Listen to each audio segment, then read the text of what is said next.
Alright, so this will probably be a quick video. I'm not fixing a car radio. This is my 2009 RAV4, isn't it beauty? So it doesn't have Bluetooth, obviously, because it's ancient.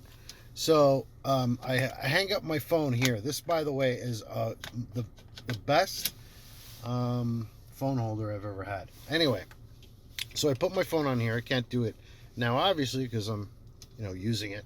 So I put my phone on here, and I usually just listen to AM radio. But then I look down and I'm like, oh yeah, you know what? I got this little auxiliary port. I don't want to cover it up. There you go. And you're supposed to plug in, a stereo jack, and then the other end of the stereo jack would go to the phone. The problem is, as I'm driving, it cuts out the auxiliary, and you'd press this button here, which would use auxiliary, and it would cut it out. So it looks like the vibrations or something is causing either the connections in the jack to not work properly. So anyway, I'm gonna go ahead and pop this out.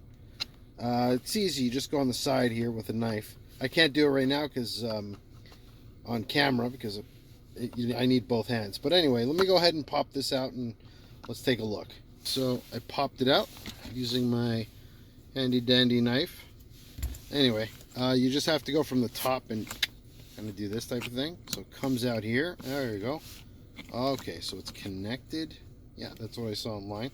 So anyway, I'm just got to pull this out. And yeah, I could either buy a new one. Hopefully I won't have to. Hopefully it's fixable. So let me unplug this cable here, and let's take it inside. All right, so after taking it inside, I'm looking at how to open this thing up. So there's these little tabs here. If you just push them down, you can just pop off the cover, and the cover comes off.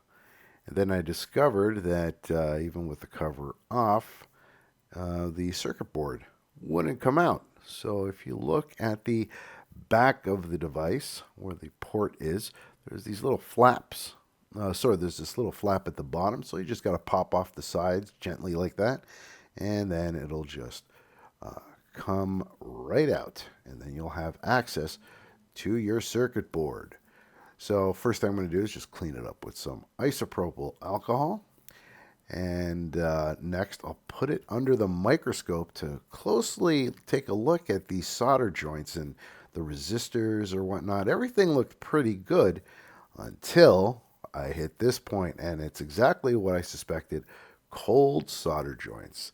So this is why when the car is driving, the vibrations will cause these joints to temporarily touch, and if they're not constantly connected, that's what kills the auxiliary. So applying some flux paste here with a toothpick, go ahead and put some low flow solder, and then suck up that solder just to clean it up with some solder wick. There you go.